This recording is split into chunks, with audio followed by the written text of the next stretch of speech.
Camarades de la presse, bienvenue pour la conférence de presse du MSM, conférence de presse hebdomadaire qui a été animée en l'absence de Pravin Jagannath.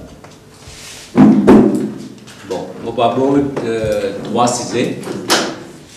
Sujets, il y en a beaucoup. Le premier, c'est la confrontation frontale et directe entre la Banque de Maurice et Randy Essayou-Bénic et le ministre des Finances, Xavier Luc Duval. Et deuxièmement, le dossier extrêmement lourd et très épineux du sucre. Et troisièmement, peut-être des mots sur l'éducation tertiaire. L'éclair aujourd'hui qu'il y a une confrontation frontale, directe, et la guerre de communiquer dans des bons termes très agressifs, une attaque où tous les coups sont permis entre le gouverneur de la banque, Randy Essayou-Bénic, et le vice-premier ministre et ministre des Finances, Xavier Luc Duval. Dernier communiqué, hier, comme on nous dit en français, Xavier Luc Duval n'est pas allé de main morte. Et nous trouvons que ça ban propos là, il est sans précédent. À un côté, nous avons un ministre des Finances qui peut dénigrer la Banque centrale, qui a, comme on nous dit, une responsabilité politique monétaire. Et finalement, jusqu'à faire allusion de politique monétaire à la vente de pommes d'amour. Vous connaissez quel niveau le débat finalise. De l'autre côté, le gouverneur de la Banque centrale, il ripostait, il dit qu'il ne va pas mêler la politique monétaire et une institution aussi prestigieuse que la Banque de Maurice avant un problème de basse-cour.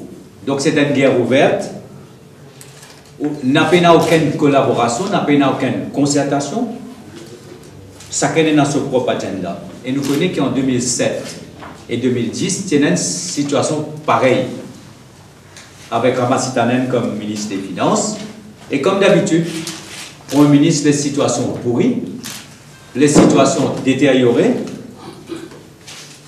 et c'est le pays qui fait l'hypocrisie.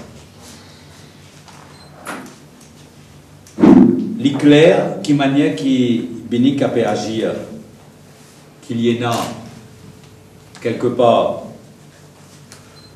le soutien de Rambouillam, et Rambouillam, comme Premier ministre, il laisse la situation détériorée et nous trouvons ça inacceptable que l'économie et le peuple souffrent par un tel état de choses. Et bien sûr, il est très néfaste pour l'économie. Il y a un mauvais signal pour le monde des affaires. Il y a un mauvais signal pour le business confidence.